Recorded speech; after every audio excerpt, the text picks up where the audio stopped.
JLKM के विधायक जयराम महतो शीत सत्र के दौरान सदन के अंदर काफी तेवर में नजर आए। उनका कहना था कि भाई जब सवाल डालते हैं तो जवाब क्यों नहीं मिलते, अधिकारी आखिर क्या करते हैं। उन्होंने कहा कि सूट बूट जनता के पैसे से पहनकर अधिकारी आते हैं और जयराम महतो ने साफ कहा कि रात के 12 बजे आकर अगर हम लोग सवाल देते हैं, सवाल जमा करते हैं तो फिर जवाब क्यों नहीं मिल पाते। इस बात का जवाब विधायकों को मिलना चाहिए। काफी तेवर में दिखे और क्या कुछ उन्होंने कहा और इसके मायने क्या है, ये समझने के लिए हम बात करेंगे। हमारे सहयोगी मदन हमारे साथ हैं। मदन, आप भी उस वक्त सदन की पत्रकार दीर्घा में मौजूद थे। क्या तेवर थे जयराम के और क्या कहना था उनका?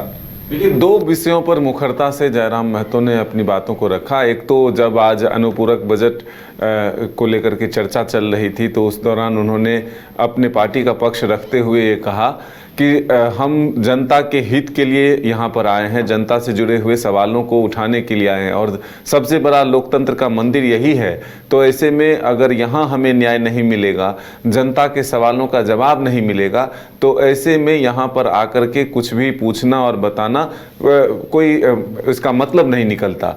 तो उन्होंने बताया कि किस तरह से रात में जग कर 12 बजे रात से यहाँ पर लोग कंपटीशन के तौर पर विधायक पहुँचते हैं और अपने क्षेत्रों की समस्या को शून्यकाल के माध्यम से सीधे सदन में लाने की कोशिश करते हैं। और इसमें उन्होंने बताया कि किस तरह से एक विधायक की दूसरे विधायक की गाड़ी से टकराहट की स्थिति बन गई थी, जल्दी पहुंचने को लेकर के झगड़ा भी होता है और इस दौरान अगर अधिकारी उदासीन रहते हैं, उनके सवालों का जवाब नहीं मिलता है, तो फिर ये जनता की गाढ़ी कमाई से जब उनका जीवन यापन हो रहा है, वो सूट बूट लगाकर यहाँ पर बैठते हैं, तो फिर इसके लिए जवाबदेह कौन होगा। और क्यों ना विधानसभा उन अधिकारियों पर कार्रवाई करे जो सही समय पर जनता के सवालों का जवाब ना दे।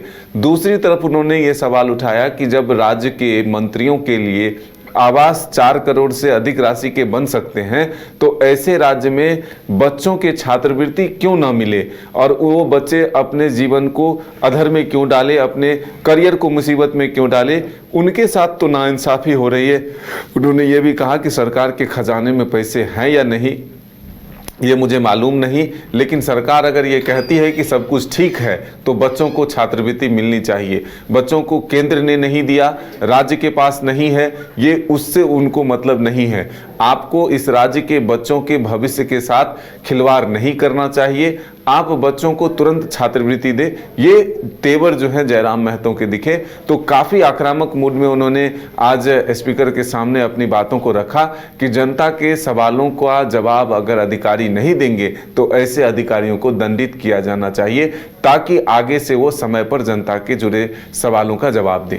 मदन, जयराम ने जिन मुद्दों को उठाया, छात्रवृत्ति को लेकर अपनी बात रखी, तो उस पर सरकार की तरफ से किसी ने क्या कोई उन्हें प्रत्युत्तर दिया क्या? बिल्कुल, देखिए जवाब एक ही मिल रहा है कि हम प्रयासरत हैं। सरकार सत्र खत्म होने के बाद जो है इस पर काम करेगी। जो विभागीय मंत्री हैं चमरा लिंडा, वो ये कह रहे हैं कि हम दिल्ली तक जाएंगे और सीधा जवाब मांगेंगे कि इसको लेकर के आप हमें क्या उत्तर देते हैं और क्या समाधान निकलता है। क्योंकि मूल रूप से अगर पैसे की बात करें तो पूरा विवरण उन्होंने सदन में रखा है कि कब कितना पैसा मिलना था और कितना पैसा मिला है। कल भी वो सदन के बाहर भी मीडिया से बातचीत करते हुए पूरा एक लिस्ट लेकर आए थे और वो बता रहे थे कि देखिए 2-3 वित्तीय वर्ष में कितने पैसों का डिमांड था और कितने पैसे मिले।